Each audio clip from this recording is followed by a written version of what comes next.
Hello friends, हम classic to partition की book जो शेखर बंदोपाध्याय की उस बुक की सीरीज़ कर रहे हैं। लास्ट वीडियो में हमने मराठास के बारे में बात की थी।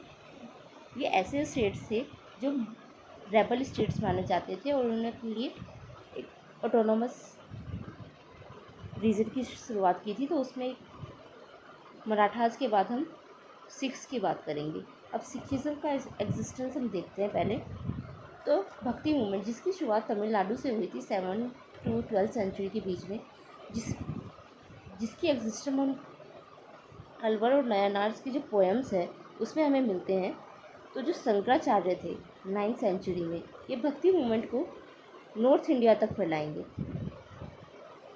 पूरे इंडिया में भक्ति मूवमेंट फैलेगा और 14th सेंचुरी जब आएगा तो बहुत सारे सेंट्स निकल के आएंगे।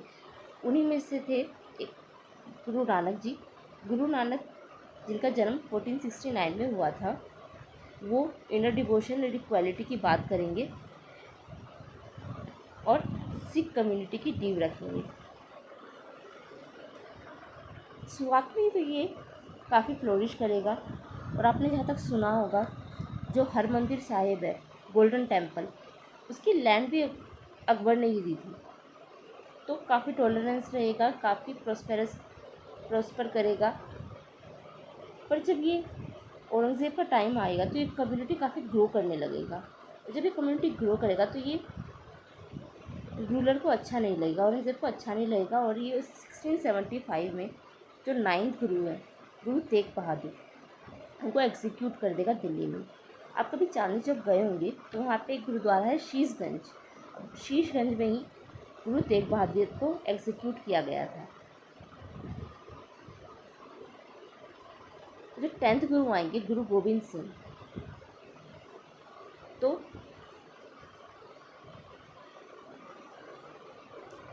ये मेजर स्टेप्स उठाएंगे। 1699 में गुरु गोविंद सिंह खालसा की शुरुआत करेंगे। खालसा जिसमें 5 केस की बात की गई थी। अब ये के क्या है? केस, एक कंगा, कड़ा, कृपाण, कचेरा। आप ये देख सकते हैं, केश, कड़ा, कचेरा, कृपाण, कंगा।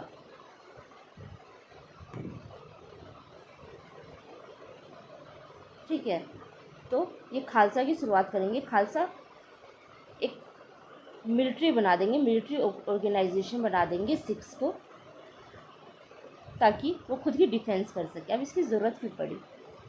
सबसे पहले तो इसकी ज़रूरत इसलिए भी पड़ी थी क्योंकि इनकी जो कंटिन्यू कन्फ्लिक्ट हो रही थी बार बार, ये कन्फ्लिक्ट उनकी शुरुआत से ही हो रहे थे। और इसकी शुरुआत जब फर्स्ट गुरु थे ना, हरगोबिंद जी, उन्होंने ही भाप लिया था कि ये कन्फ्लिक्ट होते ही रहेंगे। तो शुरुआत से ही समझ में आ रहा था कि इनको डिफेंस की ज़रूरत है। और गुरु गोविंद सिंह को भी ये बात समझ में आ रही थी कि इन्हें जो कन्फ्लिक्ट हो रहे हैं इससे सेफ्टी चाहिए। और उसके अलावा जट पीजेंट्री थी, वो बहुत राइज हो रही थी। और जो जट का कल्चरल ट्रेडिशन था ना, अब सबसे पहले सिक्स का देखिए। सिक्स में ना बहुत सारे जट्स हुआ करते थे, जट पीजेंट्स। जैसे कि हमने पिछले वीडियोस में बात की थी कि जो पीजेंट्स है ना, वो बहुत परेशान हो जाएंगे जागीरदारी सिस्टम से, जो उस टाइम पर बहुत ज़्यादा इंक्रीज़ हो रही थी जागीरदारी क्राइसिस की वजह से। जो प्रेशर था ना, अल्टीमेट प्रेशर पीजेंट से पड़ रहा था, तो उसे टैक्स ज़्यादा मांग रहा था, तो वो रेबल करने लगेंगे। और जो रेबल करेंगे तो वो जो ज़्यादातर वो प्राइमरी ज़मींदार के ही अंदर करते थे। और जो जो सिख एम्पायर था, तो उसमें जट पीजेंट्स की संख्या ना बहुत ज़्यादा थी।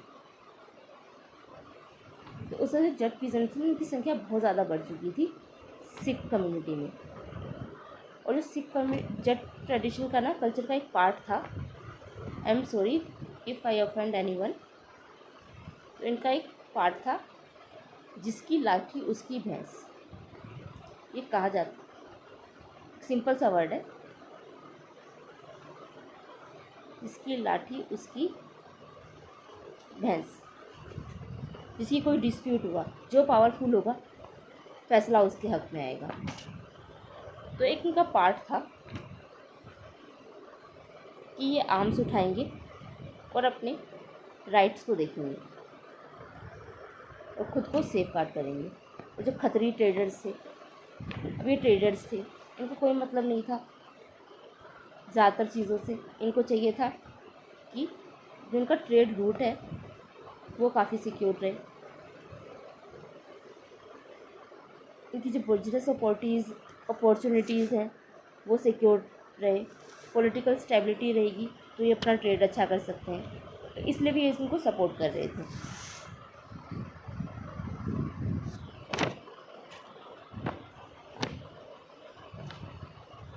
और गुरु गोविंद सिंह जो इक्वलिटी है इसको और बढ़ाने के लिए जो गुरुशिप है, गुरु की जो पोस्ट है, ये इसको ख़त्म कर देंगे। और जब पावर होगी उनकी मौत के बाद, जो टेक्स्ट हैं, पंथ है, उसमें निहित होगी। मतलब उसके थ्रू अब ये अपनी पावर गेन करेंगे और गुरुशिप एंड हो जाएगी।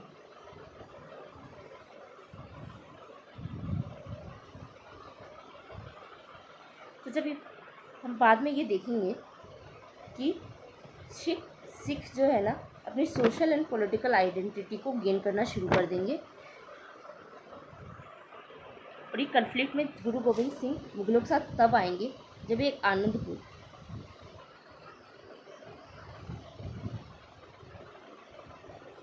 गुरु गोविंद सिंह आनंदपुर में अपना एक ऑटोनोमस एरिया बनाने की कोशिश करेंगे। और जब ये ऐसा करेंगे ना 1696 में, तो ये हॉस्टिलिटी में आएंगे हिमाचल प्रदेश के जो हिल चीफ हैं उनके साथ।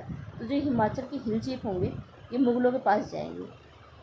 और जब उस वक्त 1696 में गद्दी पर थे औरंगज़ेब, ये औरंगज़ेब के साथ इनकी झड़प होगी। जो औरंगज़ेब है ये आनंदपुर पे कब्ज़ा कर लेंगे। और उस वक्त जो औरंगज़ेब थे ना, जैसे कि हमने पिछली वीडियोस में बात की थी, ये डेक्कन वॉर्स में बिजी थे। तो ये चाह रहे थे कि ये सिख गुरु से भी पंगा ले रहा ठीक नहीं है, तो इनको भी अपीज़ करते रहेंगे। और फाइनली 1707 में औरंगज़ेब मर जाएगा। और जब बहादुर शाह जब आएगा गद्दी पे, तो ये गुरु गोविंद सिंह से मिलेगा और कहेगा कि इन्हें इनकी जो आनंदपुर है वो वापस दे दिया जाएगा। और ये रियली कभी देंगे नहीं, ये बस डिले करते रहेंगे ताकि इन्हें कभी आनंदपुर देना ना पड़े। और 7 अक्टूबर 1708 में एक कॉन्स्पिरेसी के तहत गुरु गोविंद सिंह जी की भी मृत्यु हो जाएगी। और फिर उनके जो फॉलोवर होंगे बंदा बहादुर, उनके पास ये सिख की कमांड आ जाएगी, सिखिज़म की कमांड आ जाएगी। तो वो सिख रिवोल्ट कंटिन्यू रखेंगे। अब जो वो एरिया मांगेंगे ना, वो आनंदपुर ना होके शिफ्ट हो जाएगा। अब ये एरिया हो जाएगा माझा।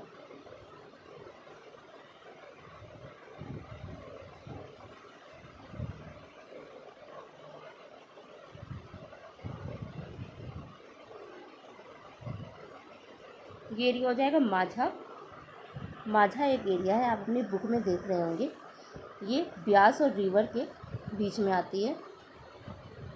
ब्यास और रावी रिवर के बीच की जगह है, आप इसमें देख रहे होंगे।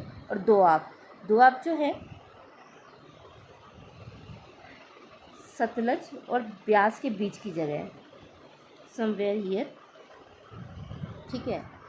तो माझा और दोआब की रीजन पे अपने कंट्रोल के लिए कॉन्टेस्ट करेंगे।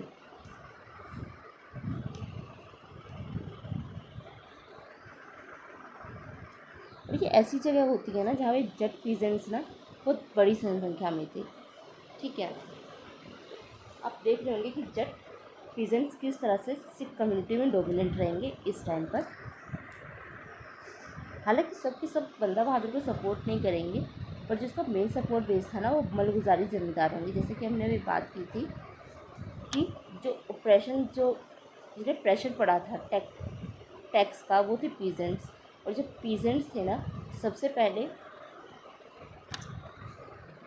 कनेक्ट होते थे प्राइमरी ज़मींदार के साथ, ठीक है। तो इनका मेन सपोर्ट वही रहेगा, मलगुजारी ज़मींदार।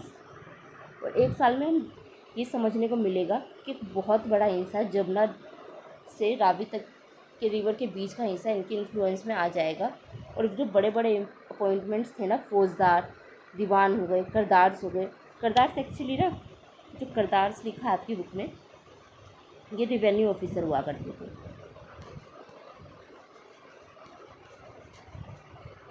ठीक है, ये रिवेन्यू ऑफिसर हुआ करते थे। इनके अपॉइंटमेंट अब बंदा बहादुर करेगा, नए कॉइन्स मिंट करेगा और अपनी सील बनाएगा ऑर्डर्स इशू करने के लिए। अब 1710 में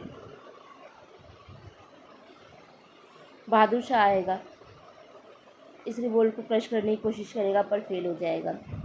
1713 में फारूक शियार आएगा, अब्दुल समद खान को फौजदार बनाएगा लाहौर का।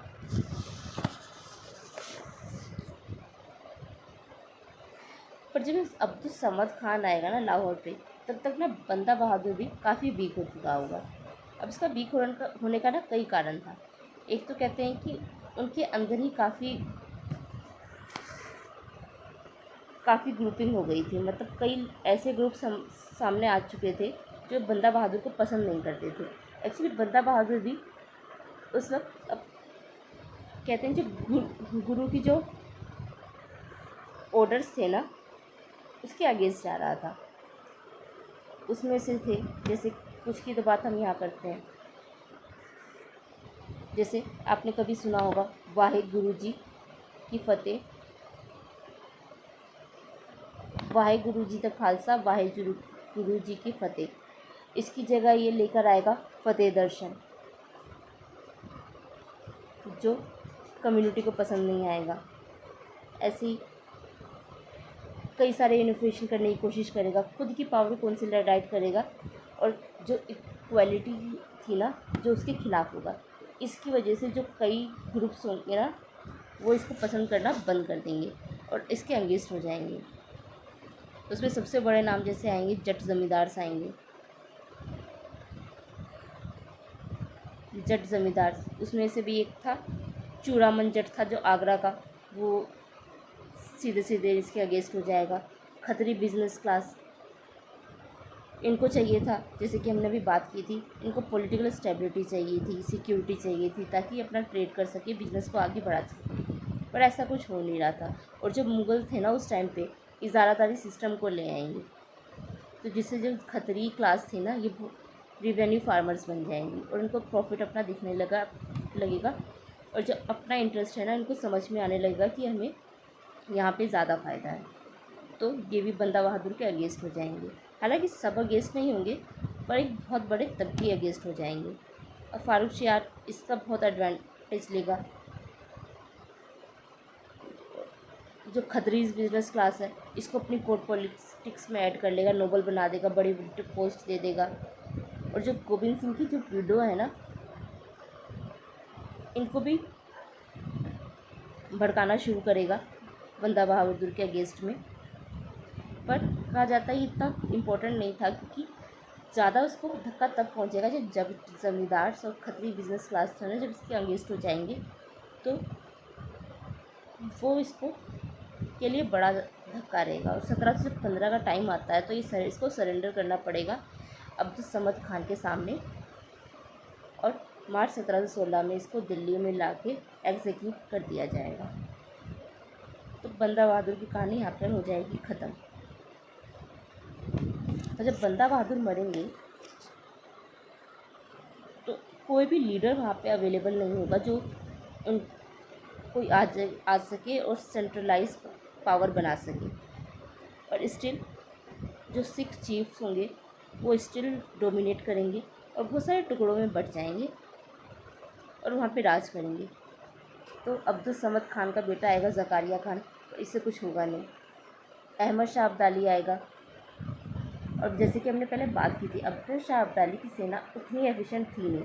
वो मराठास को इसलिए हरा पाए क्योंकि यहाँ के जो लोकल रूलर्स थे वो उन्होंने उसको सपोर्ट किया था, वरना उसकी आर्मी बिल्कुल एफिशिएंट थी नहीं। तो अहमद शाह अब्दाली आएगा, पहले तो अपना गवर्नर बैठा देगा, पर जो ये सिख्स हैं उसको ओवरथ्रो कर देंगे।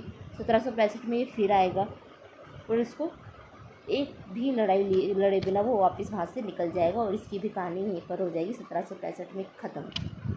अब 1765 का जब टाइम आएगा तो हमें देखने को मिलेगा कि जो सिख पॉलिटी है ना बहुत सारे मिसलों में डिवाइड हो चुकी थी। जो हॉरिजॉन्टली स्ट्रक्चर थी, हॉरिजॉन्टली का स्ट्रक्चर का मतलब कह सकते हैं जैसे कि सिख एम्पायर है,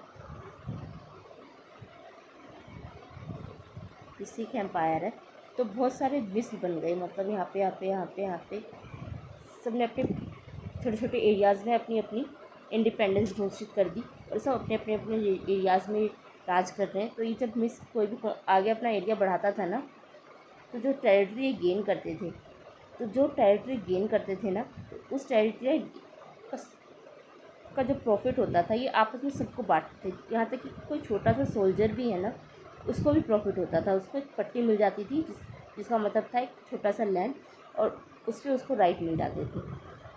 ठीक है, तो जब 1770 का टाइम आएगा, 1770 में हमें देखेंगे कि 60 से ज़्यादा मिसल होंगे। ऐसा नहीं था कि हमेशा डिसेंट्रलाइज ही रहते थे या फिर बटे हुए रहते थे, सेंट्रलाइजेशन भी थी जिसका नाम था दल खालसा।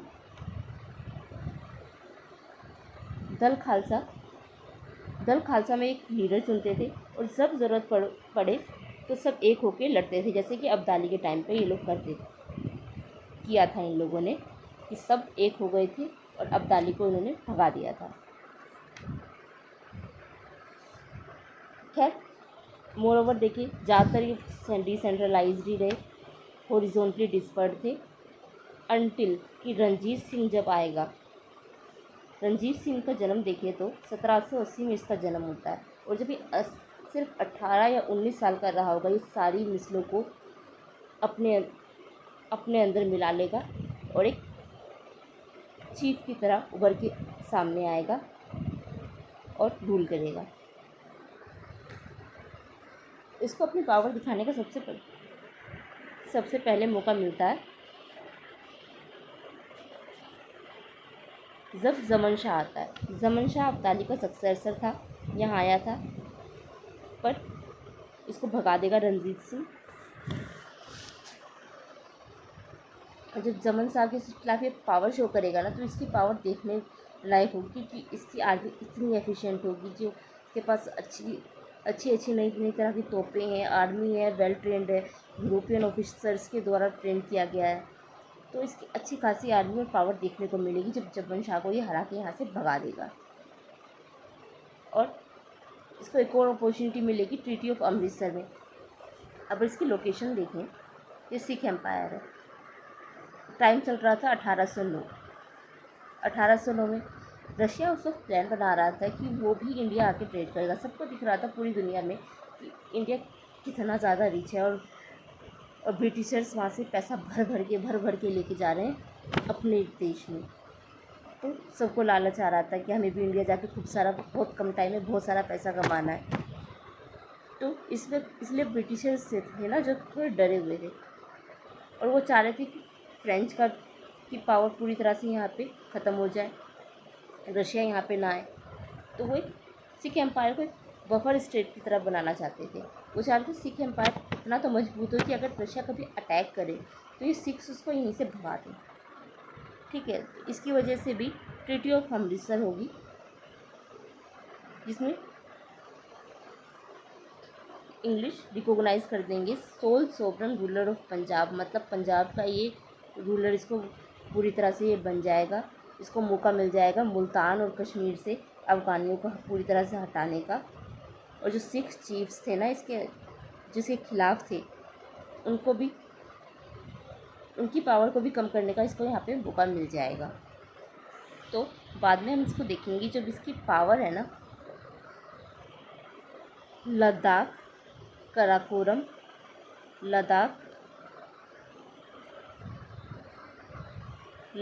कराकोरम, सुलेमान, तो हिंदू कुश तक यहाँ तक फैली हुई थी।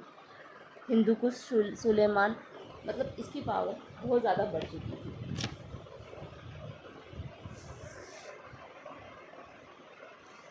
अब इसकी जब एडमिनिस्ट्रेशन को देखें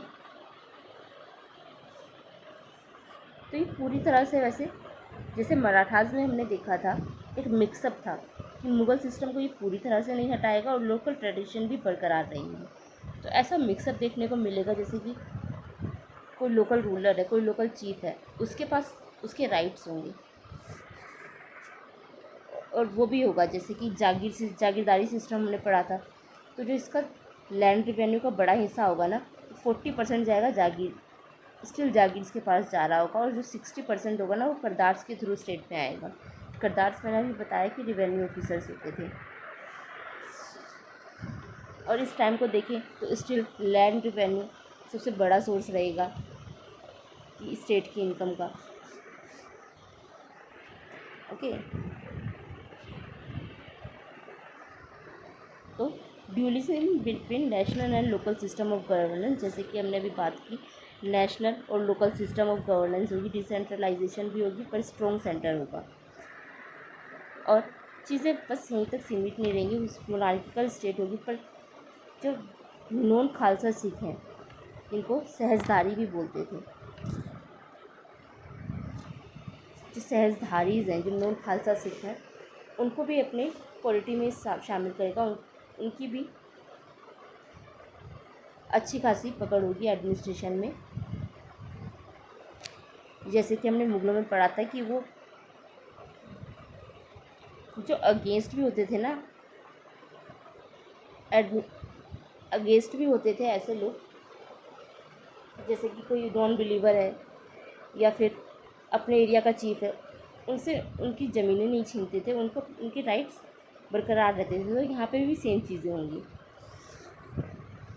और अगर इसके कोर्ट को देखें, रंजीत सिंह के अगर कोर्ट को देखें तो इसमें हर तरह के लोग होंगे, जैसे कि पुराने चीफ्स होंगे जिनकी पहले से अच्छी खासी पकड़ है पॉलिटिक्स में, पंजाबीज़ होंगे, नॉन पंजाबी होंगे, डोगरा राजपूत होंगे जो कि जम्मू से आते थे। ये तो हर तरह के लोग देखने को मिलेंगे इसके कोर्ट में।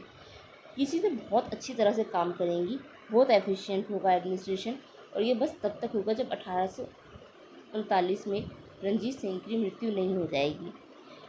जैसे इनकी मृत्यु होगी तो एक एनआरकी सी सिचुएशन तब हो जाएगी जब एक के बाद एक, इनकी मृत्यु के बाद बहुत सारी और मौतें हो जाएंगी और जो 6 चीफ होंगे उनके बीच में लड़ाई झगड़े होने लग जाएंगे पावर के लिए, रॉयल फैमिलीज़ में झगड़े होंगे, जिसकी वजह से 1839 का टाइम चल रहा होगा। तो 1839 का जब टाइम चल रहा था तो ईस्ट इंडिया कंपनी भी उस वक्त काफ़ी पावरफुल हो चुकी थी। तो ईस्ट इंडिया कंपनी को एक मौका मिल जाएगा कि वो अपनी इंटरफेरेंस बढ़ा दे।